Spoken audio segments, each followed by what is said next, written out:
इस देश को गौरवशाली संविधान के निर्माता, संविधान देने वाले, करोड़ों करोड़ मसीहों, दलितों के मसीहा बाबा साहब अम्बेडकर को कोटि कोटि नमन करते हुए तथा सभी समाज में जन्मे संतों गुरुओं को नमन करते हुए आज की सभा की अध्यक्षता कर रहे माननीय सम्माननीय बड़े भाई बामन मेश्राम साहब, मंच पर उपस्थित सारे नेतागण, समाज सेवी, दूर दराज से आए मेरे बहुजन समाज के साथियों, सभी का वंदन अभिनंदन करता हूं। दोस्तों, एक छोटी सी कविता के साथ मैं अपनी बात को कहना चाह रहा हूं। हम सिंधु सभ्यता वाले हैं, जाति मेरी पहचान नहीं। हम सिंधु सभ्यता वाले हैं, जाति मेरी पहचान नहीं। हम मूल निवासी भारत के, हमको यह अभिमान है ही।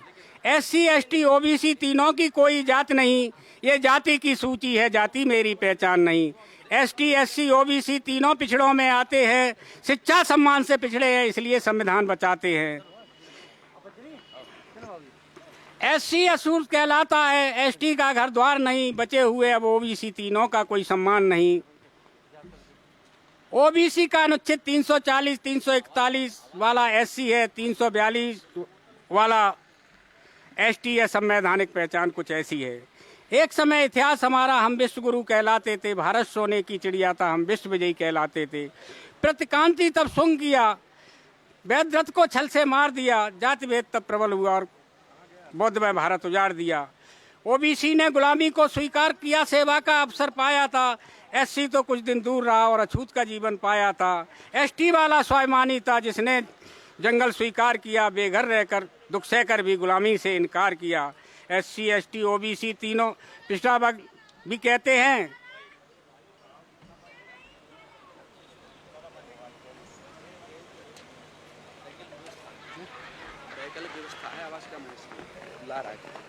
अच्छा अच्छा अच्छा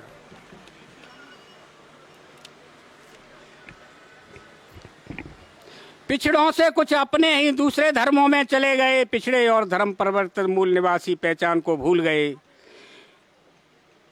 पिछड़े और धर्म परिवर्तन ये भारत के मूल निवासी हैं, ये बहुजन समाज हैं भारत के, इनकी संख्या 85 है। तीनों को लिखने वाले ही खुद स्वीकार कर लेते हैं, ये आर्य विदेश से आए हैं जो हमें गुलाम बनाते हैं। मेरी बात न मानो तो पढ़ लो किताब बोलगा से गंगा को, Discovery of India the home article Veda को। फिर भी बात समझ में ना आए तो DNA टेस्ट करा लेना, प्रतिशत में 1585 का हिसाब किताब लगा लेना। आओ लिख दो दीवालों पर, शासक अब हमको बनना है, गुलामी का एहसास करा के आंदोलन हमको करना है। यह बात समझ में आए तो अपनों को जाके बता देना और 6743 जातियों को बहुजन समाज बना देना, बहुजन समाज बना देना। दोस्तों, आज भारत मुक्ति मोर्चा, बहुजन क्रांति मोर्चा, माननीय मेश्राम साहब ने जो EVM भंडाफोड़ राष्ट्रव्यापी परिवर्तन यात्रा चल रही है, पूरे देश में चल रही है, महान समतावादी पार्टी उसका जहां समर्थन करती है और पूरी यात्रा में शामिल रहेगी। दोस्तों, EVM के साथ साथ इस देश में एक और बहुत बड़ी बीमारी है, हिंदू मुस्लिम की। ये बीमारी बहुत खत्म होनी चाहिए और ये विचारों से खत्म की जा सकती है। सदियों से इस देश में विचारधारा की लड़ाई रही है। हमारे महापुरुषों ने ये लड़ाई विचारधारा की लड़ी, समतावादी विचारधारा, विषमतावादी विचारधारा। और आज जो झगड़ा है इस देश में, बाबा साहब के संविधान को लेके और मनु के विधान को लेके एक बहुत बड़ा झगड़ा है इस देश में।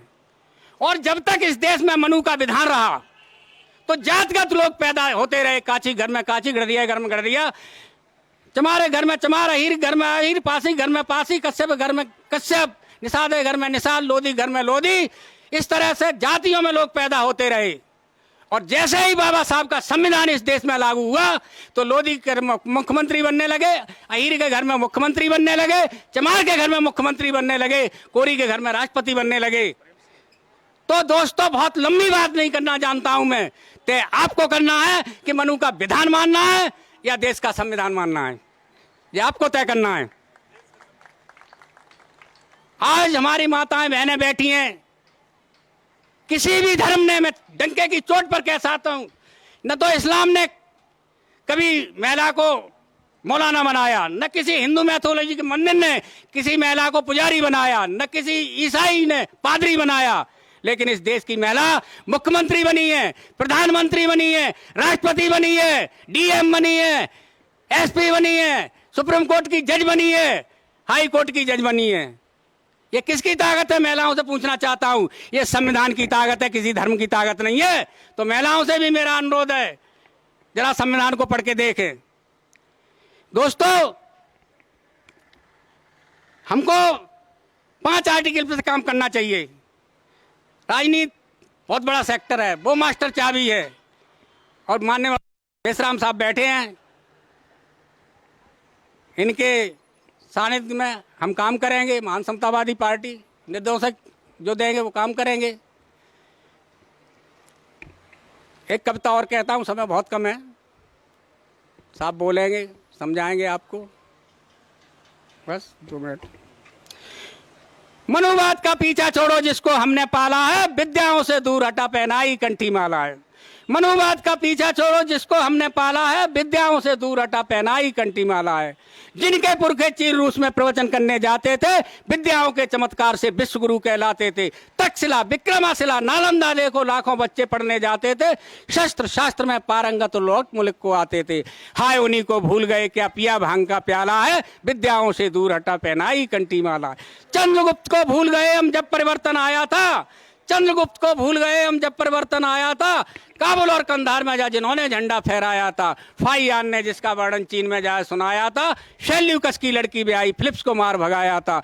ऐसों को जो छोटा बताते, ऐसों को जो शूद्र बताते, उनकी आंख में जाला है, विद्याओं से दूर हटा पहनाई कंठी। अशोक जैसे सम्राट की याद नहीं सताती है, अशोक जैसे सम्राट की याद नहीं सताती है, जिनके अभिलेखों को पढ़कर नई चेतना आती है। रुपया ऊपर लाट को देखो किसकी याद दिलाती है, हमको शर्म जरा नहीं आती क्या पत्थर की छाती है। लंका और जापान आदि में बुद्ध ने किया उजाला है, विद्याओं से दूर हटा पहनाई कंठी माला है। राष्ट्रपिता ज्योतिराव फुले को अब तक आप नहीं जाने, शिक्षा के थे द्वार खोल दिए, बदल दिए ताने बाने। शिक्षित होकर लाखों हिंसा बने बुद्ध के दीवाने। सुबह हुई अब आंखें खोलो, छोड़ दे कल्पित गाने। इसमें एक बूंद ना पानी, ये तो बादल काला है, विद्याओं से दूर हटा पहनाई कंठी माला। मनुवाद का पीछा छोड़ो जिसको हमने पाला है, विद्याओं से दूर हटा पहना। बौद्ध इंसा को इंसान बनाया, ताबेदारी छुड़वाई। सारे पिछड़े दल तो सोचो किसने मुक्ति दिलवाई। समा जलाई ज्योतिबा राव ने, समा जलाई भीमराव ने, और कर दिया उजाला है, विद्याओं से दूर हटा पहनाई कंठी माला। बौद्ध धर्म की जड़ को सींचा और सरसज बनाया है, ऐसे संविधान को लिखा वोट का हक दिलाया है। बाबा भीम बने न पीएम अब समझ में आया है, अब तो भैया शिक्षित हो गए, मनुवाद क्यों छाया है। गंगा समझिए शाक्या नाया, ये तो गंदा नाला है, विद्याओं से दूर हटा पहनाई कंठी माला है।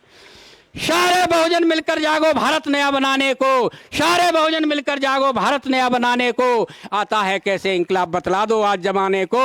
गौरवमय इतिहास तुम्हारा कण कण देता नारा है, और चंद्रगुप्त सम्राट अशोक का ये इतिहास तुम्हारा है, ये इतिहास तुम्हारा है। नमो बुद्धाय, जय भीम, जय मूल निवासी। बहुत बहुत धन्यवाद माननीय डॉक्टर इतवाई लाल साक्य, राष्ट्रीय अध्यक्ष महान समतावादी पार्टी, जिन्होंने मार्गदर्शन किया। अब मैं आमंत्रित करना चाहता हूँ माननीय मनीराम वर्मा साहब, सेवानिवृत्त सहायक कुल सचिव बुंदेलखंड विश्वविद्यालय झांसी, वो आए, उनके लिए आमंत्रण दिया जाता है। और बहुत ही संक्षिप्त में अपनी बात रखें, बहुत संक्षिप्त में।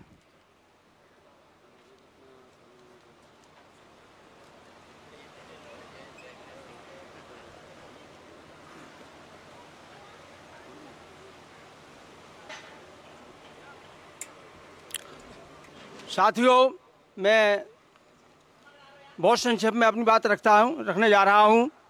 हम लोग यह देखकर आज बड़े गौरवान्वित हो रहे हैं कि भारतवर्ष के तृतीय सपूत, अगर हम अम्बेडकर साहब को प्रथम सपूत और माननीय काशीराम जी को द्वितीय सपूत, तो हम साहब मेसराम जी को तृतीय सपूत की परिभाषा देते हैं, भारतवर्ष के तीसरे सपूत। साथियों, 2 शब्द में मैं अपनी बात कहना चाहता हूं। ये जो परिवर्तन है ये मीटिंग हृदय परिवर्तन की मीटिंग है। जब तक हृदय परिवर्तन नहीं हो सकता है, जब तक कोई परिवर्तन नहीं हो सकता है, इस बात को बहुत ध्यान से सुन लो। जो साहब का कारवां चल रहा है वो ईवीएम परिवर्तन का मामला चल रहा है। अगर ईवीएम परिवर्तन मान लिया कि मैंने हो गई, मान लो कि मैं हम हो गई, और अगर हृदय परिवर्तन नहीं हुआ वोटर का, तो ईवीएम क्या कर लगी। इसलिए मुख्य बात है कि हृदय परिवर्तन कैसे हो। आप लोगों के इस बात को ध्यान से रखो, हृदय परिवर्तन कैसे हो। देखिए हृदय परिवर्तन कैसे होगा। जो भरा नहीं है भावों से बहती, जिसमें रसधार नहीं, हृदय नहीं वो पत्थर है जिसमें समाज से प्यार नहीं। साथियों, यहाँ कुछ यादव वंश भी, कई समाज के लोग भी बैठेंगे। सुनो, जब समुद्र पार करके राम जो है उधर खड़े हो जाते हैं, सागर पार करके, तो राम समुद्र से कहते हैं कि जो हमने तरकस में बांध रखा है, जो हमारा वापस नहीं जाता। यादव वंश सुनो ध्यान से, ये हमारा बाण वापस नहीं जाता है, बताओ हम इसको कहां चलाएं। तो समुद्र क्या कहता है कि हे भगवान हमारे उत्तर दिशा में, हे भगवान हमारी उत्तर दिशा में अहिर समाज के, अहिर बिरादरी कहते हैं, उस देश का नाम बताया है। और वो इतने अछूत हैं कि वो हमारा पानी पीते हैं तो हम अशुद्ध हो जाते हैं, हम अपवित्र हो जाते हैं। तो ये बाण उनकी तरफ चला दो। मैं कह रहा हूं कि आपको समाज से कितना प्यार होना चाहिए। आप लोगों को इतना अछूत माना जाता था कि समुद्र को छूने से आपका पानी विषाक्त हो जाता था, उनका पानी। इसमें मैं आप लोगों के मन पवित्र होना चाहिए कि आपकी समाज की क्या कीमत थी। मैं उस समय की बात कह रहा हूं। मैं दूसरी बात कह रहा हूं, सामाजिक परिवर्तन की मैं ये बात कह रहा हूं कि आपके दिल में इस बात का दुख होना चाहिए। नंबर दूसरी बात है, रामचंद्र जी ने ये कहा है रामायण में, इस बात को सुनो, जो जबरदस्ती आप पिछला बने फिरे हो। उन्होंने ये कहा है कि विप्रधैन सुर संत हित लीन मनुष्य अवतार। विप्र माने ब्राह्मणों के लिए हमने अवतार लिया, विप्रधैनु गाय के लिए अवतार लिया, और सुर माने देवताओं के लिए अवतार लिया। विप्रधैन सुर संत हित लीन मनुष्य अवतार, हमने 4 के लिए अवतार लिया है। तो क्या उन 4 में आते हो आप? अरे जवाब दो, आते हो कि नहीं आते हो? नहीं आते हो ना, तो काय पिछले क्यों बने फिर रहे, मानना मान में तेरा मान। इसलिए उन्होंने कहा कि हमने 4 के लिए अवतार लिया है, और अंबेडकर साहब ने कहा कि हमने 85 के लिए अवतार लिया है। तो 85 की बात मानोगे, 4 की बात मानोगे आप? ये हृदय परिवर्तन की बात है। और यहाँ जिनका परिवर्तन होना चाहिए, ऑर्डिनरी परिवर्तन तो बैठा ही है यहाँ पर। परिवर्तन तो उनका होना चाहिए जिनके हमें वोट की आवश्यकता है। उनको परिवर्तन कौन करेगा? वहां जाके हमको काम करना है। वहां मेश्राम साहब का मानने का काम नहीं है। वो हमको मोटिवेट कर रहे हैं, हम उनको मोटिवेट कर रहे हैं, अपनी पीछे नहीं कर पा रहे हैं। जो हम अपने दांतों का पालन कर रहे हैं, नहीं कर पा रहे हैं। हम बहुत ज्यादा न बोल करके अपनी बात कहीं बात हम देते थे। जय भीम, जय भारत। धन्यवाद। बहुत बहुत धन्यवाद माननीय मनीराम वर्मा साहब, जिन्होंने बहुत संक्षिप्त मार्गदर्शन किया। अब मैं आमंत्रित करना चाहता हूं माननीय सुधीर नाग साहब, जो राष्ट्रीय प्रचारक भारत मुक्ति मोर्चा एवं बहुजन क्रांति मोर्चा है। वो दक्षिण भारत से चलकर आए हैं हमारे बीच में। बहुत ही आदर व सम्मान के साथ हम उनको आमंत्रित करना चाहेंगे।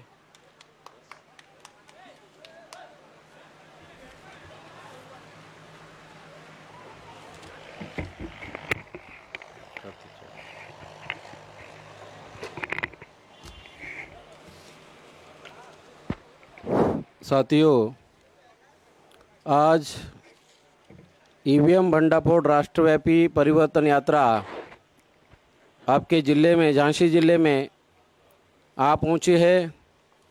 इस यात्रा का जो मकसद है ईवीएम भंडाफोड़, इसके बारे में मैं कुछ चंद शब्दों में यहाँ पर आपके सामने कुछ महत्वपूर्ण बातों को रखना चाहूँगा।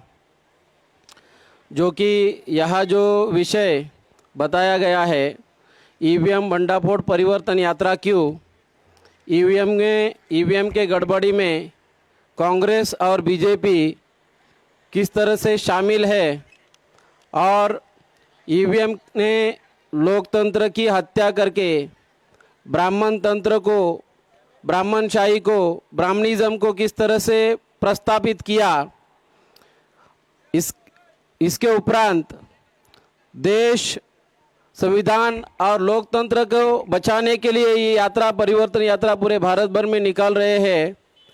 इसमें जो हम बात बताना चाहते हैं, लोकतंत्र की जो हत्या, ईवीएम के माध्यम से लोकतंत्र की हत्या हो रही है, ये पूरे भारत भर में हमारे एससी, एसटी, ओबीसी माइनॉरिटीज़ के लोगों को हम बताना चाहते हैं। इसमें आप लोगों के सामने कुछ महत्वपूर्ण बात यहाँ पर बताना चाहूँगा, जो कि कुछ महत्वपूर्ण पॉइंट ही मैं यहाँ पर बताना चाहूँगा। जैसे कि इस ईवीएम में सबसे बड़ा जो रोल है, ईवीएम में जो धोखाधड़ी हो रही है, जो धोखेबाजी हो रही है और धोखेबाजी करके चुनाव को जीता जा रहा है। 2004 में कांग्रेस ने चुनाव जीता। 2004 में लोकसभा का जो चुनाव है, ये लोकसभा का चुनाव कांग्रेस ने ईवीएम में गड़बड़ी करके जीता। 2009 का भी चुनाव कांग्रेस ने ईवीएम में धांधली करके, गड़बड़ी करके जीता। और समझौते के तहत 2014 का चुनाव बीजेपी ने जीता।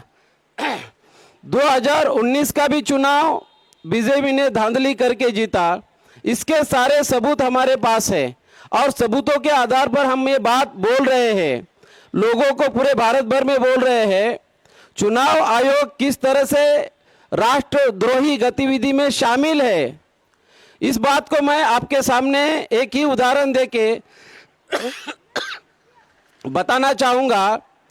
चुनाव आयोग को 112 लोगों ने पिछले साल 2 मई 2022 को 112 लोगों ने 17 क्वेश्चन वाला एक लेटर लिखा और उसमें 17 क्वेश्चन लिखे।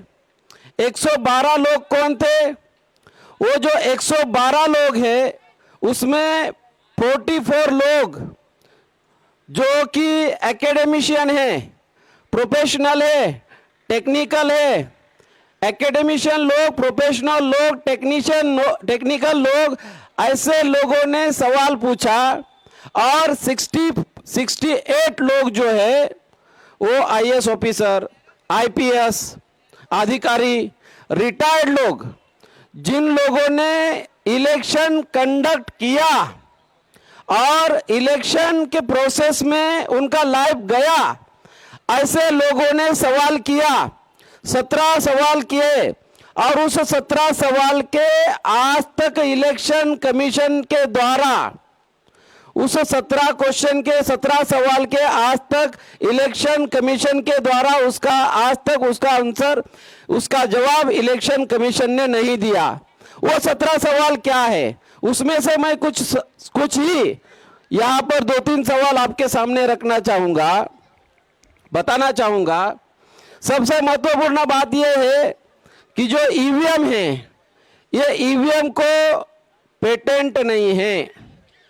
वर्ल्ड इंटेलेक्चुअल प्रॉपर्टी ऑर्गेनाइजेशन के द्वारा जो पेटेंट दिया जाता है, पेटेंट देने से क्या होता है, तो ये विश्वसनीय है, ट्रस्टवर्थी है, योग्य है, ये मशीन योग्य है, ट्रस्टवर्थी है, योग्य इलेक्शन के लिए ये अच्छी है, ऐसा कहा जा सकता है। मगर वर्ल्ड इंटेलेक्चुअल प्रॉपर्टी ऑर्गेनाइजेशन के द्वारा इसको, ईवीएम मशीन को पेटेंट मिला नहीं है। एक तो ये बात। दूसरी बात ये है कि जो वीवीपीएटी मशीन है, वो वीवीपीएटी मशीन को भी पेटेंट नहीं है। अभी तीसरा जो इसमें जो एक महत्वपूर्ण क्वेश्चन है, उसमें क्वेश्चन करने वाले जो लोग हैं, आईएएस ऑफिसर लोग हैं, और वो ये पूछ रहे हैं, इलेक्शन कमीशन को वो पूछ रहे हैं कि क्या इस वीवीपीएटी मशीन में क्या आप चिप यूज कर रहे हो। एक तो ईवीएम मशीन में चिप यूज की जाती है, मेमोरी चिप यूज की जाती है, और वो मेमोरी चिप जो चिप यूज की जाती है वो बाहर के कंट्री से खरीदी जाती है। उसका कॉन्ट्रैक्ट इंडिया में एक जो सुमित्रा महाजन है उसके लड़के के पास उसका कॉन्ट्रैक्ट है। तो आपको ये बात मैं यहाँ से बताना चाहता हूँ कि वीवीपीएटी मशीन में चिप है, ऐसा सवाल 112 लोगों ने किया। क्या वीवीपीएटी मशीन में चिप है? मतलब जो लोग इलेक्शन प्रोसेस में थे, ऐसे लोगों को, इलेक्शन प्रोसेस में रहने वाले लोगों का आज भी इंटैक्ट है, आज भी वो सवाल है, आज भी इलेक्शन कमीशन के द्वारा उस सवाल का जवाब नहीं दिया गया।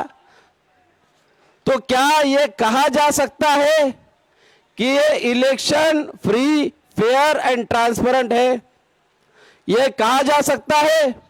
दूसरी बात, आपको जो वीवीपीएटी मशीन होती है, उस वीवीपीएटी मशीन में सिंबल लोड करना पड़ता है, कैंडिडेट का नाम, सिंबल, क्रम लोड करना पड़ता है, उसके लिए लैपटॉप लगाना पड़ता है और ये बाहरी कॉन्ट्रैक्ट देके ये करना पड़ता है। मगर इलेक्शन कमीशन के वेबसाइट पर इसके बारे में, इसके डिटेल्स में कोई भी इंफॉर्मेशन नहीं है। तो दूसरी बात यह है कि जो ECIL कंपनी है, electronic corporation of India limited, BEL, Bharat corporation of India limited, ये दो कंपनी EVM बनाने वाली कंपनी है, वीवीपीएटी मशीन बनाने वाली कंपनी है। आज के तारीख में पहले बैलेट की जो सारी प्रक्रिया होती थी वो इलेक्शन कमीशन के अंडर, उसके कंट्रोल में होती थी, मगर आज जो पब्लिक सेक्टर है वो पब्लिक सेक्टर के नियंत्रण और निगरानी में ये सारा चल रहा है और उसका कंट्रोल, उसका जो कंट्रोल है गवर्नमेंट के हाथों में है, जो रूलिंग पार्टी है उसके हाथों में है। इसका मतलब ये जो आज जो इलेक्शन कमीशन के द्वारा जो धोखेबाजी हो रही है, ये धोखेबाजी हमारे लोगों को आज भी मालूम नहीं है। ये ऐसे बहुत सारे उदाहरण हैं, ऐसे बहुत सारे एग्जाम्पल है कि इलेक्शन कमीशन राष्ट्रद्रोही गतिविधि में शामिल है। तो आज के इस मौके पर हम लोगों को क्या करना होगा, मैं ये बात इसलिए बताना चाहता हूं कि ये कौन कर रहा है, इसके पीछे कौन है, कांग्रेस और बीजेपी। मतलब ये 3-3.5% लोग, ब्राह्मण लोग इसको अंजाम दे रहे हैं। इनके ये लोग अल्पसंख्याक है, अल्पसंख्याक लोग बहुसंख्याक लोगों पर रूल नहीं कर सकते, मगर ये कर रहे हैं। Money mafia, media and electronic voting machine के माध्यम से ये कर रहे हैं। तो इसके लिए हमें ये यात्रा निकाल के लोगों को जागरूक करना होगा, गांव-गांव तक, ये तहसील लेवल तक, डिस्ट्रिक्ट लेवल तक, मास लेवल तक लोगों को अवेयर करके इसके विरोध में एक राष्ट्रव्यापी अभियान करके इस ईवीएम का भंडाफोड़ करके आने वाले समय में हम लोग भारत बंद करना चाहते हैं। अगर चुनाव की प्रक्रिया में सुधार नहीं किया तो आने वाले 2024 में हम लोग ईवीएम मशीन को तोड़ेंगे मेश्राम साहब का आदेश आने के बाद। इतनी ही बात मैं यहाँ आपके सामने आज के इस मौके पर कहना चाहूँगा। धन्यवाद। बहुत बहुत धन्यवाद माननीय सुधीर नाग साहब, राष्ट्रीय प्रचारक बहुजन क्रांति मोर्चा एवं भारत मुक्ति मोर्चा, जिन्होंने ईवीएम के विषय में हम सबका मार्गदर्शन किया। अब मैं ये जो कार्यक्रम चल रहा है, इस कार्यक्रम को युवा साथी, समस्त मूल्यवासी बहुजन महानुभाव माननीय Waman Meshram Facebook page live के माध्यम से लाइव सुन सकते हैं। और जो भी मित्र बंधु इस आंदोलन से प्रेरित हैं उनको फ़ोन कर बता दीजिए कि इस कार्यक्रम को सुन सकते हैं। साथियों, अब इसी क्रम में मैं आमंत्रित करना चाहता हूं माननीय चांद मोहम्मद साहब, राष्ट्रीय प्रभारी, राष्ट्रीय मुस्लिम मोर्चा। बहुत ही आदर व सम्मान के साथ मैं उनको आमंत्रित करना चाहता हूं, वो आएँ और हम सब लोगों का मार्गदर्शन करें। बहुत बहुत धन्यवाद साथियों। पूरे देश में मूल निवासी बहुजनों को हजारों समस्याओं के मुक्ति के लिए पूरे भारत भर में भारत मुक्ति मोर्चा के राष्ट्रीय अध्यक्ष एवं बहुजन क्रांति मोर्चा के राष्ट्रीय संयोजक मान्यवर वावन मेश्राम साहब के नेतृत्व का सोया हुआ है, संगठित नहीं है, जिसकी वजह से आज 3.5% मनुवादी पूरे देश के सिस्टम पर काबिज है और इस देश के संविधान और लोकतंत्र को खतरे में डालने का काम कर रहे हैं। उसे बचाने के लिए मूल निवासी नायक मान्यवर वावन मेश्राम साहब के नेतृत्व में ये ईवीएम भंडाफोड़ परिवर्तन यात्रा चलाई जा रही है। इसमें आप सभी को, हम सभी को मिलकर साथ सहयोग करना है। आने वाले नस्लों के लिए, वजूद के लिए, अस्तित्व के लिए, अधिकारों के लिए हमें लड़ाई लड़ना है। हम सभी मिलकर लड़ाई लड़ेंगे। इस आशा अपेक्षा के साथ आपने मेरी बात सुना, इसके लिए आभार, धन्यवाद। बहुत बहुत धन्यवाद माननीय चांद मोहम्मद साहब, राष्ट्रीय प्रभारी राष्ट्रीय मुस्लिम मोर्चा। उन्होंने हम सबका मार्गदर्शन किया। अब मैं बिना विलंब के आमंत्रित करना चाहता हूं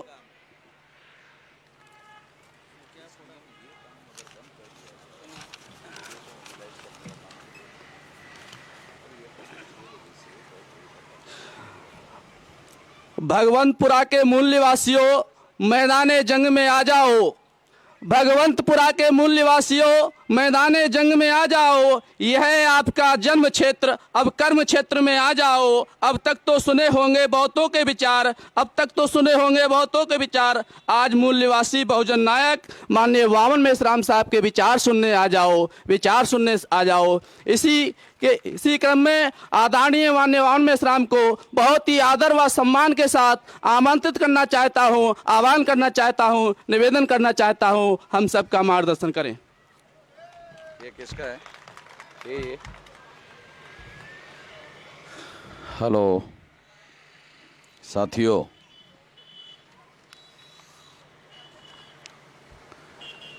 आज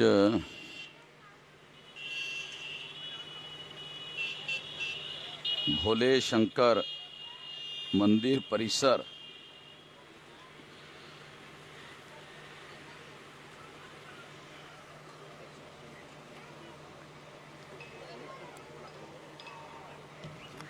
भोले शंकर मंदिर परिषद मऊ रानीपुर रोड भगवंतपुरा झांसी,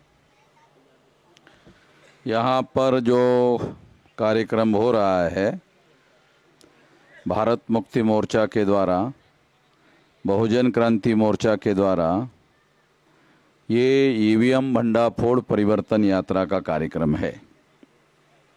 साथियों, ईवीएम भंडाफोड़ परिवर्तन यात्रा का जो कार्यक्रम चल रहा है वो कार्यक्रम 21 फरवरी 2023 से इसको शुरू किया गया और 21 फरवरी 2024 तक यानी साल भर चलेगा, 365 दिन तक चलेगा और 31 स्टेट में 31 राज्यों में चलेगा। साथियों, इसके अलावा 674 जिलों में चलेगा। 714 जिले हैं, उसमें से 674 जिलों में इसको चलाया जाएगा। सारे देश को 36 स्टेट में बांटा गया है, उसमें से 31 स्टेट में ये कार्यक्रम चलेगा। तो ये बहुत बड़ा कार्यक्रम है, बहुत विशाल कार्यक्रम है। 6,500 तहसीलों में से जो दूसरे श्रेणी के हमारे कार्यकर्ता नेता है वो 6,000 तहसीलों में भी चलाएंगे। तो ये एक बहुत बड़ा कार्यक्रम है।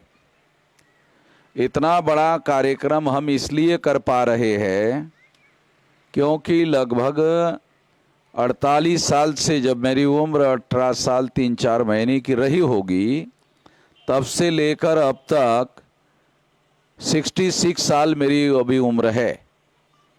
तो इतनी लंबी उम्र में 48 साल का समय हमने इस काम में, इस संगठन शक्ति को निर्माण करने के काम में लगाया और इस वजह से इतना बड़ा संगठन निर्माण हुआ जिसके आधार पर ये कार्यक्रम सारे देश भर में चलाया जा रहा है।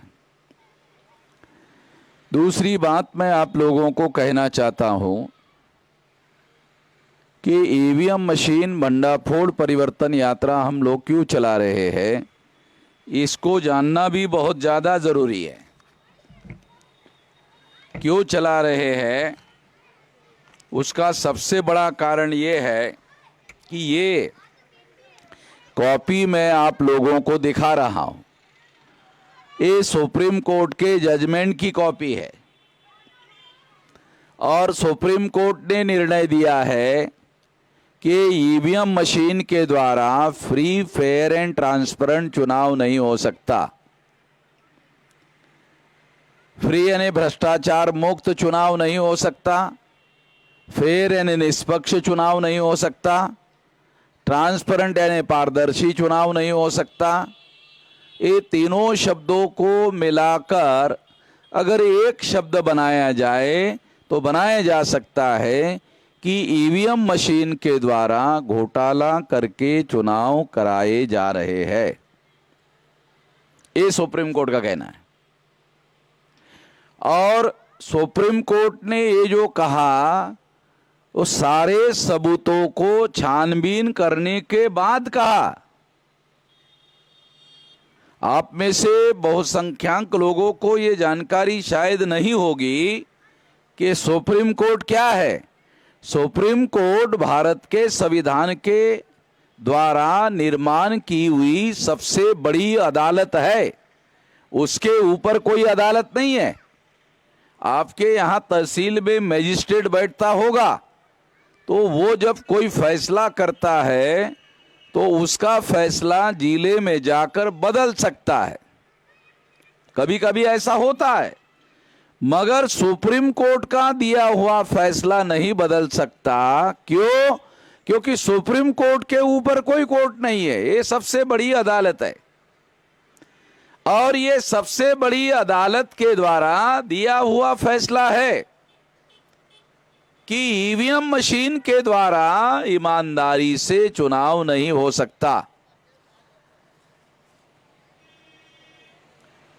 अगर बहुत आसान भाषा में कहा जाए तो ईवीएम मशीन आपके वोटों की चोरी कर रही है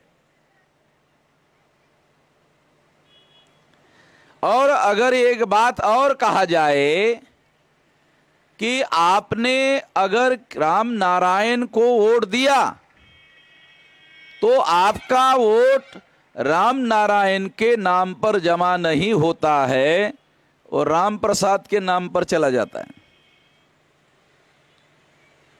इसका मतलब यह है कि आप जिसको चुनना चाहते हैं वो चुनकर नहीं आता, जिसको चुनना नहीं चाहते वही चुनकर आता है। ये ईवीएम मशीन का चमत्कार है जिसे लोकतंत्र कहा जाता है। क्यों कहा जाता है?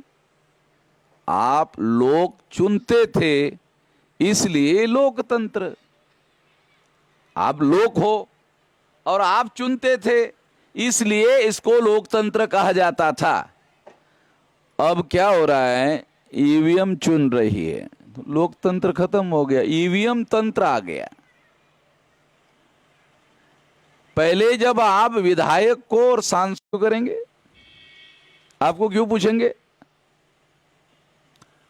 तो ये निर्णय सुप्रीम कोर्ट के द्वारा दिया गया कि ईवीएम मशीन के द्वारा ईमानदारी से चुनाव नहीं हो सकता, इसलिए ये सुप्रीम कोर्ट के जजमेंट की कॉपी लेकर के मैं ये चल रहा हूं कि ये सुप्रीम कोर्ट कह रहा है। दूसरी बात, ये निर्णय कब दिया? 8 अक्टूबर 2013 को। अब कौन सा साल चल रहा है? 2023। कितने साल हो गए? 10 साल। 10 साल हो गए मगर आपको पता ही नहीं। ये सुप्रीम कोर्ट ने इतना बड़ा फैसला दिया और 10 साल हो गया फिर भी आपको पता नहीं है। क्यों नहीं है? अखबार वालों ने खबर ही नहीं छापी, टीवी वालों ने खबर ही नहीं दी, तो आपको मालूम कैसे होगा कि आपके वोटों की चोरी हो रही है?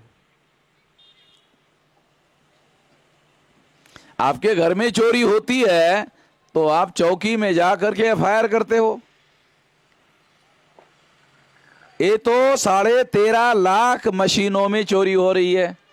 हम ऐसा कह सकते हैं कि 13.5 लाख घरों में चोरी हो रही है। एक घर में चोरी होती है तो एफआईआर होता है।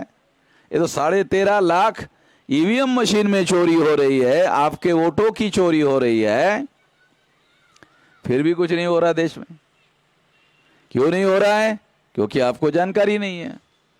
तो जानकारी देने के लिए ये सारे देश भर में राष्ट्रव्यापी अभियान चलाया जा रहा है। ये ईवीएम मशीन के बारे में ये जानकारी देने के लिए ये बात आपको बताई जा रही है। दूसरी बात, जब सुप्रीम कोर्ट ने देखा कि ईवीएम मशीन में फ्री फेयर एंड ट्रांसपेरेंट चुनाव नहीं हो सकता, यानी ईमानदारी से चुनाव नहीं हो सकता, तो सुप्रीम कोर्ट ने ये सोचा कि इस घोटाले को रोकना होगा। रोकने के लिए सुप्रीम कोर्ट ने एक और फैसला दिया। इसी में दूसरा फैसला क्या दिया कि इस घोटाले को रोकने के लिए एक और नई मशीन लगाई जाए। उस मशीन का नाम है पेपर ट्रेल। तो अभी जो चुनाव हो रहा है ना, उसमें एक मशीन नहीं 2 मशीन होती है। केवल ईवीएम मशीन नहीं, पेपर ट्रेल मशीन भी होती है। और ये मशीन 2014 से लगी। तो जब ये मशीन लगी तब तक, शुरू से लेकर तब तक आप लोग 3 तरीके से वोट डालते आए हो। ये 3 तरीके से क्या वोट डालते आए हो थोड़ा आपको बताता हूं, तो घोटाला कैसे होता है आपको समझ में आएगा। क्योंकि आपको समझना है, मुझे नहीं समझना है। मैं तो समझ गया हूं। देखो, जब आप भारत में 26 जनवरी 1950 को जब संविधान लागू था, उस समय जब आप में से कोई बुजुर्ग आदमी उस समय रहा होगा, तो उस समय बैलेट पेपर होता था। उस समय मतपत्र जो है कागज का होता था। और जब आप बूथ पर जाते थे तो चुनाव आयोग के कर्मचारी आपको मतपत्र देते थे कागज का। फिर आप देखते थे कौन कौन कैंडिडेट है। पहले देखते थे कौन कौन कैंडिडेट है, फिर आप देखते थे उसके चुनाव निशान क्या है, गधा, घोड़ा, सुअर, कुत्ता। ऐसे चुनाव निशान नहीं होते। मैं उदाहरण के लिए बता रहा हूं ताकि मैं आपको उदाहरण देकर समझा सकूं। फिर आप सोचते थे किसको वोट दे, किसको वोट दे, किसको वोट दे, किसको वोट दे। चलो इस बार कुत्ते को वोट दे दिया जाए। उदाहरण दे के समझाने के लिए बता रहा हूं। चलो इस बार कुत्ते को वोट दे दिया जाए। बैलेट पेपर में फिर क्या करते थे आप? मोहर होती थी, मोहर होती थी। तो मोहर उठाते थे, उठा के ऐसे रखी थी, होती थी, उठाते थे। अरे शाही नहीं है, शाही होना चाहिए ना मोहर लगाने के लिए। अरे शाही नहीं है। तो फिर क्या करते थे आप लोग? तो इंक का पैड होता था, शाही लगाते थे, मोहर लगाते थे कि नहीं लगाते थे? है? और इस तरह से मोहर लगाते, शाही लगाते थे। और शाही लगाने के बाद में फिर मोहर जो है वहां लगाते थे। फिर देखते थे कि अच्छा कुत्ता कहाँ है, कहाँ है, कहाँ है, यहाँ है, यहाँ है। फिर वो मोहर जो है एक कुत्ते के निशान पर लगा कर ऐसे दे, बराबर लग गया है। उसके बाद में क्या करते थे? उसको फोल्ड करते थे, ऐसा ऐसा फोल्ड करते। अरे बड़ा हो गया है, थोड़ा छोटा करना होगा। फिर ऐसा और छोटा करते थे, फिर और छोटा करते थे, और छोटा करने के बाद बैलेट बॉक्स में डाल देते थे। ये होता था। अब ये बैलेट पेपर खत्म हो गया। अब क्या हुआ? ईवीएम मशीन आ गई। अब ईवीएम मशीन में वोट डालने के लिए गए, और डालने के लिए गए, और जाने के बाद आपने क्या किया? बटन दबाया। आपने जाने के बाद बटन दबाया।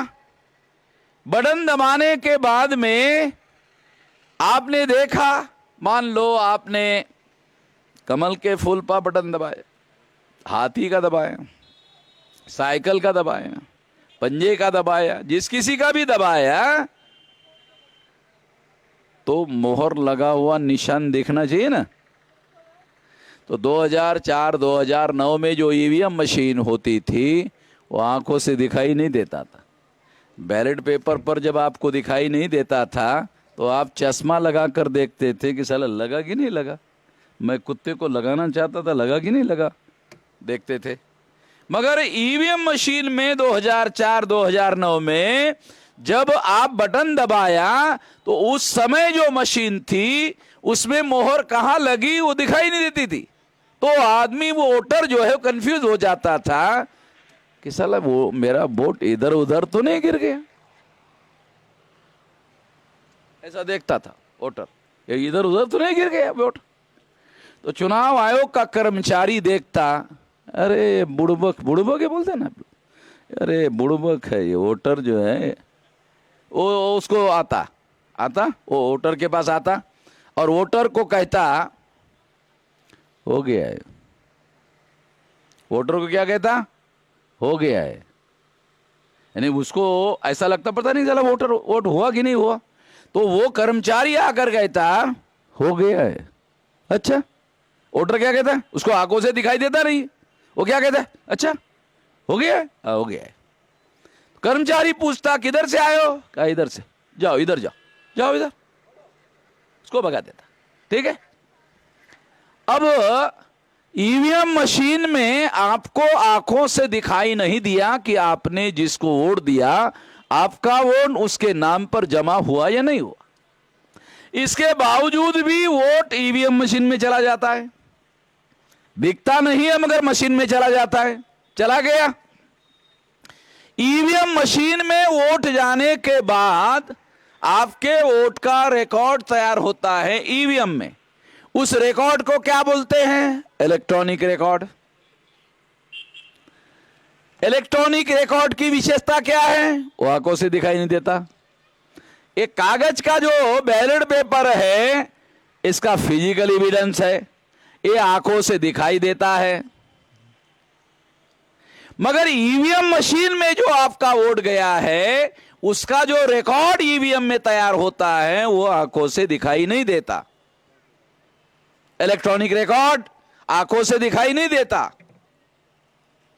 जब आंखों से दिखाई नहीं देता वो आपका वोट किसी और के नाम पर ट्रांसफर किया जा सकता है। कैसे? सारे दुनिया के लोग इस बात को मानते हैं कि इलेक्ट्रॉनिक रिकॉर्ड ट्रांसफरेबल होता है। इलेक्ट्रॉनिक रिकॉर्ड ट्रांसफरेबल होता है। सबूत चाहिए? लो सबूत देता हूं, क्योंकि सबूत के बगैर तो आप मानोगे नहीं। ये मोबाइल है इलेक्ट्रॉनिक।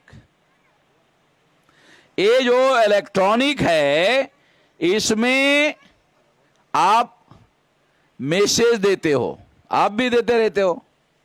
तो राम नारायण लखनऊ के एयरपोर्ट पर बैठा है और राम प्रसाद दिल्ली में है। तो राम नारायण क्या करता है? राम प्रसाद जी, मैं लखनऊ के एयरपोर्ट पर बैठा हुआ हूं, थोड़ी देर में फ्लाइट में बैठूंगा और दिल्ली आऊंगा। मेरी फ्लाइट 1 घंटे में दिल्ली पहुंचेगी टर्मिनल 3 पर। आप टर्मिनल 3 पर आ जाना, मुझे रिसीव करके ले जाना। मैं दिल्ली में पहली बार आ रहा हूं, मैंने दिल्ली देखा नहीं है, आपका शुक्रगुजार रहूंगा। ऐसा मैसेज टाइप किया, मोबाइल पर इलेक्ट्रॉनिक साधन पर टाइप किया। अब ये टाइप किया हुआ जो मैसेज है इलेक्ट्रॉनिक रिकॉर्ड है, ये इलेक्ट्रॉनिक रिकॉर्ड है। ये राम नारायण ने तैयार किया, राम प्रसाद को भेज दिया, राम प्रसाद के नाम पर चला गया। इलेक्ट्रॉनिक रिकॉर्ड ट्रांसफरेबल होता है? आपके सामने करके दिखाया। इलेक्ट्रॉनिक रिकॉर्ड ट्रांसफरेबल होता है। आपका वोट का रिकॉर्ड ईवीएम में जमा है, इलेक्ट्रॉनिक रिकॉर्ड है। जब आपके मोबाइल का रिकॉर्ड दूसरे के नाम पर ट्रांसफर किया जा सकता है, तो आपके ईवीएम में आपका जो इलेक्ट्रॉनिक वोट है वो भी ट्रांसफरेबल है, उसको भी दूसरे के नाम पर ट्रांसफर किया जा सकता है। राम नारायण का मैसेज राम प्रसाद के नाम पर ट्रांसफर किया जा सकता है, तो राम नारायण का वोट राम प्रसाद को क्यों नहीं दिया जा सकता? चलो, जितने लोगों ने तालियां बजाई उतने लोगों को समझ में आ गया, ऐसा मैं मानता हूं। बाकी को समझ में आवे कि ना आवे, कुछ तो समझ में आ रहा है, क्योंकि ये बदमाशों का खेल है। डॉक्टर सुब्रमण्यम स्वामी का ये कहना था कि ईवीएम मशीन क्यों लाया गया, तो कांग्रेस ने पार्लियामेंट में भाषण में कहा कि समाज में जो गुंडा एलिमेंट है वो बूथ कैप्चरिंग करता है। ये बात सही थी। कितना परसेंटेज होता था बूथ कैप्चरिंग? बहुत ज्यादा है तो 1%। 13 लाख मशीन है, 1% अगर हुआ तो 13,000 बूथ पर बूथ कैप्चरिंग होती थी। डॉक्टर सुब्रमण्यम स्वामी कहते हैं 13,000। मगर जब से ईवीएम आ गई है तब से 100% बूथों पर होता है, हर मशीन में होता है। ओ डॉक्टर सुब्रमण्यम स्वामी कह रहा है जो अभी बीजेपी में है, और बीजेपी को इसका फायदा हुआ है।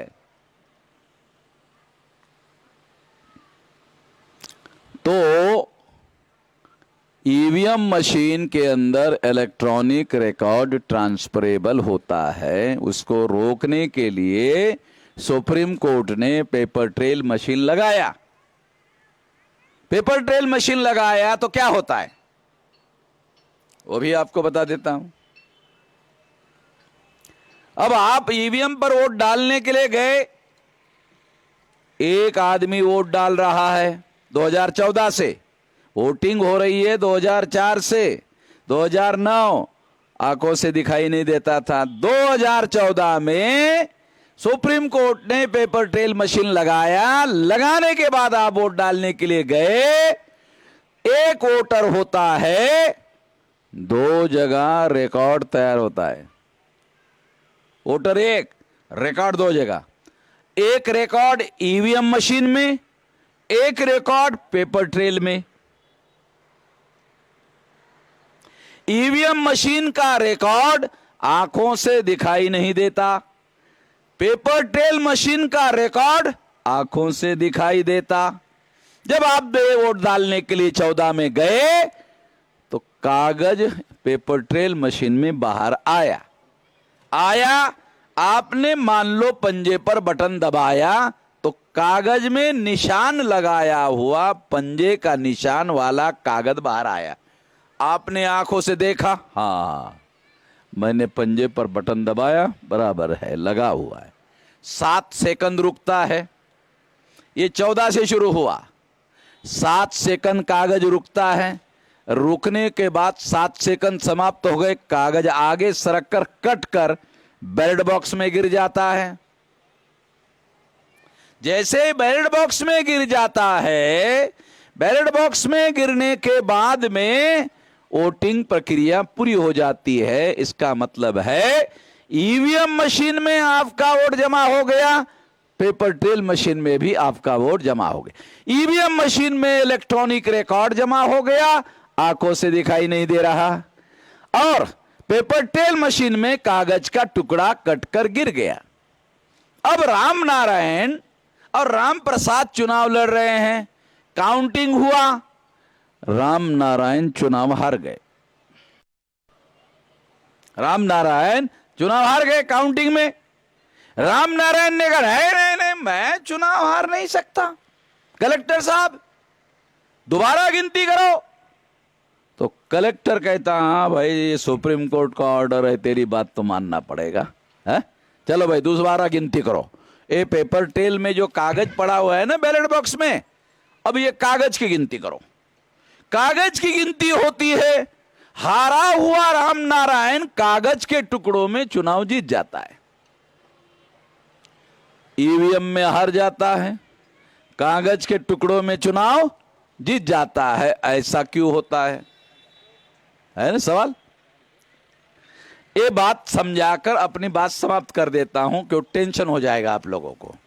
टेंशन नहीं करना चाहता हूं। देखो, जब आप वोट डालने के लिए 2004 में गए, आंखों से दिखाई नहीं दिया, 2009 में गए, आंखों से दिखाई नहीं दिया, सुप्रीम कोर्ट में मामला गया, सुप्रीम कोर्ट ने 8 अक्टूबर 2013 को पेपर ट्रेल मशीन लगाने का आदेश दिया। 2014 में आप वोट डालने के लिए गए तो 2 जगह वोट जमा हो गया, एक ईवीएम मशीन में, एक पेपर ट्रेल में। अब पेपर ट्रेल में आपने क्या किया, पंजे को मोहर लगाया, हाथी को मोहर लगाया। एक जगह आपने पंजे को लगाया, एक जगह हाथी को लगाया, तो एक कागज का वोट है, इस पर हाथी का निशान छपा हुआ है, इस पर पंजे का निशान छपा हुआ है। पंजे का वोट कागज का हाथी में ट्रांसफर नहीं होता, हाथी का वोट पंजे में ट्रांसफर नहीं होता, क्योंकि इसका अलग अलग एविडेंस है, फिजिकल एविडेंस है, आंखों से दिखाई देता है, इसलिए घोटाला किया नहीं जा सकता। इसलिए क्या हुआ, राम नारायण का वोट राम प्रसाद के नाम पर ट्रांसफर नहीं हुआ, यहां कागज में ट्रांसफर नहीं हुआ। ईवीएम में तो हो गया, कागज में ट्रांसफर नहीं हुआ, इसलिए राम नारायण को ज्यादा वोट पड़े थे, उसकी वजह से कागज में गिनती में ज्यादा वोट निकले, तो राम नारायण चुनाव जीत गए। ये मामला है। तो ईवीएम मशीन में घोटाला होता है, इसको सबूत के तौर पर इस तरह से प्रमाणित किया जा सकता है। इसको रोकने के लिए हम सारे देश भर में आंदोलन कर रहे हैं। आप लोगों को 1848 से लेकर 1956 तक बाबा साहब आम्बेडकर ने और फुले शाह आम्बेडकर ने 108 साल का संघर्ष किया, 108 साल, और आपको वोट का अधिकार दिया। वोट के अधिकार में जानते हो क्या अधिकार है, राजा चुनने का और राजा बनने का। तो हमारे कितना समझ में आया, तो उन्होंने जवाहरलाल को चुना, जवाहरलाल नेहरू को, फिर लाल बहादुर शास्त्री को चुना, फिर इंदिरा गांधी को चुना, फिर राजीव गांधी को चुना। तो हमारे लोगों ने ये समझा ये तो चुनने का अधिकार है। काशीराम जी ने आंदोलन शुरू किया। काशीराम जी ने हमारे लोगों को कहा कि वोट का अधिकार राजा चुनने का ही नहीं, राजा बनने का भी अधिकार है। केवल चुनने का नहीं, बनने का भी अधिकार है। और काशीराम जी ने मायावती को उत्तर प्रदेश का राजा बनाकर साबित कर दिया कि बनने का भी अधिकार है। तो हमारे लोगों को समझ में आया, अरे तो साला बनने का भी अधिकार है। काशीराम जी के आने के बाद हमारे लोगों को समझ में आया कि केवल राजा चुनने का अधिकार नहीं, राजा बनने का भी अधिकार है। मगर ईवीएम मशीन में राजा बनने का अधिकार आपका खत्म हो गया, और ईवीएम मशीन ने आप लोगों को भिखारी बनाने का काम किया। इसको रोकना होगा, इस व्यवस्था को रोकना होगा और रोककर इसे खत्म करना होगा। ये खत्म करने के लिए पहले तो हम जागरण कर रहे, ये जगाने का काम कर रहे हैं कि ईवीएम में घोटाला होता है। कुछ लोग सुप्रीम कोर्ट ने निर्णय देने के बाद भी कहते हैं कि नहीं नहीं ईवीएम में कोई गड़बड़ी नहीं होती है। जो लोग ऐसा मानते हैं, सुप्रीम कोर्ट ने निर्णय देने के बावजूद भी कुछ लोग ऐसा मानते हैं ईवीएम में कोई गड़बड़ी नहीं होती है, वो सारे के सारे गधी की औलाद है। किसकी औलाद है? गधे की औलाद है। सुप्रीम कोर्ट ने फैसला देने के बाद भी कुछ हमारे लोग हैं जो ये कहते हैं कि नहीं नहीं ऐसा नहीं होता। उसको पूछो कि सुप्रीम कोर्ट ने तो छानबीन के फैसला दिया, क्या तुमने ईवीएम मशीन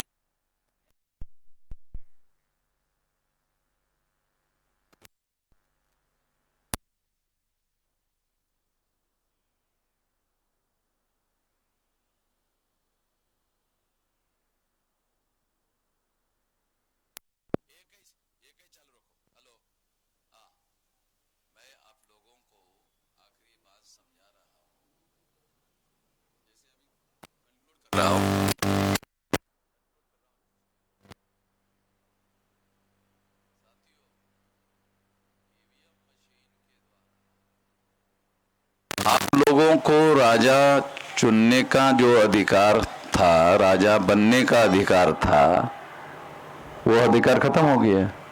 ये अधिकार 108 साल के संघर्ष के बाद हमारे महापुरुष अधिकार देने में कामयाब हुए थे। ये कभी घर बैठे मिला हुआ अधिकार नहीं है। और इस बदौलत हम लोग जब तक काशीराम जी जीवित रहे तो पत्रकारों को ये लिखना पड़ता था कि प्रधानमंत्री पद के लिए काशीराम जी का भी नाम चल रहा है। बने कि नहीं बने बात अलग है उन्हें, मगर उनका भी नाम चल रहा है। तो इसका मतलब ये है कि ये वोट के अधिकार की बदौलत है। अगर आपका वोट का अधिकार अगर खत्म हो गया तो आपको कौन पूछने वाला है? इसलिए हम लोगों ने यह निर्णय किया कि चुनाव आयोग को ईवीएम मशीन में सुधार करने के लिए लिखेंगे।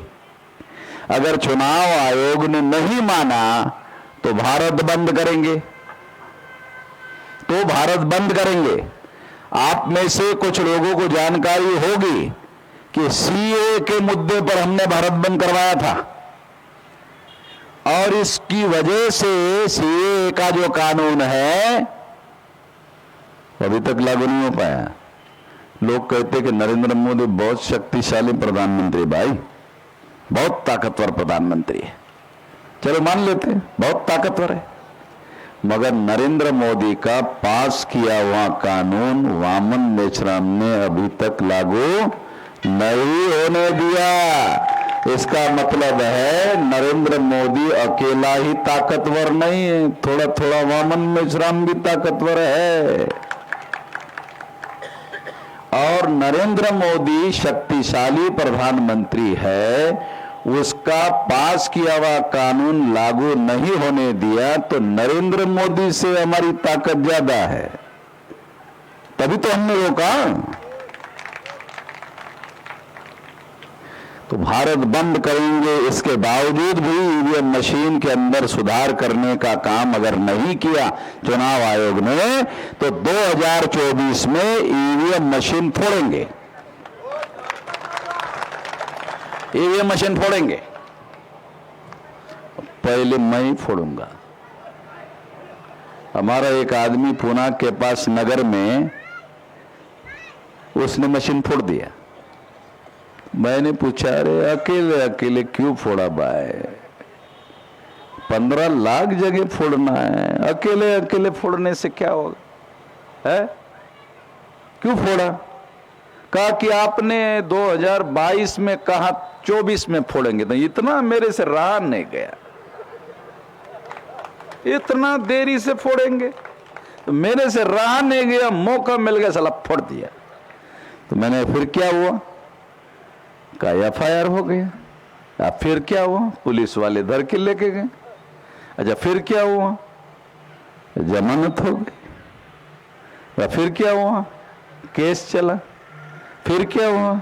ये जज ने पूछा ये क्यों फोड़ा? तो क्या कहा कि मैंने आपका नाम लिया। यार मेरा नाम ले लिया, आपका नाम ले लिया। कि वामन मेश्राम ने कहा क्या कहा कि सुप्रीम कोर्ट ने कहा था ईमानदारी से चुनाव नहीं होता। का ये कागज तुमको किसने दिया? का वामन मेश्राम ने दिया। ये कौन से भाषा में लिखा होगा? अंग्रेजी में। तो वो अंग्रेजी पढ़ते हो क्या? मैं बिल्कुल नहीं जानता हूँ अंग्रेजी। अच्छा, तो वो वामन मेश्राम ने कहा इसमें सबूत है। अच्छा, मेरे पास ले आओ। जज के पास दिया। जज ने देखा सुप्रीम कोर्ट ने कहा है, चलो छोड़ दो, जाओ घर में जाओ। उसको निर्दोष छोड़ दिया। हमारे आदमी ने अकेले EVM फोड़ा और सुप्रीम कोर्ट का नाम लिया तो उसको निर्दोष छोड़ दिया। हम लोग अगर चुनाव आयोग नहीं मानेगा तो 2024 के चुनाव में लगभग 15 लाख बूथ रहने वाले हैं, तो 15 लाख बूथ पर मशीन फोड़ेंगे। 15 लाख बूथ पर। और जब फोड़ेंगे तो ये चुनाव स्थगित हो जाएगा। भारत सरकार और चुनाव आयोग बैठकर सोचेगी कि लोगों का EVM पर भरोसा नहीं रहा है। अभी आपने सोशल मीडिया में कर्नाटक में फोड़ा कि नहीं है? नौजवान लोगों ने फोड़ा कि नहीं कर्नाटक में? तो वो अभी मेरी बीमारी वहां भी पहुंच गई है। ये जो बीमारी में फैला रहा हो ना सारे देश भर में फोड़ने वाली, वहां भी पहुंची है। अभी 4-5 स्टेट में होने वाला है, वहां भी फोड़तोड़ होने वाली है। मैं नहीं करवा रहा हूं, मगर लोगों को गुस्सा है, चलो EVM हमारे वोटों की चोरी कर रही। तो आने वाले समय में अगर चुनाव आयोग ने ईमानदार EVM मशीन नहीं बनाई तो EVM मशीन लोग फोड़ेंगे। तो क्या ईमानदार मशीन अगर चुनाव आयोग ने नहीं लगाई तो EVM फोड़ने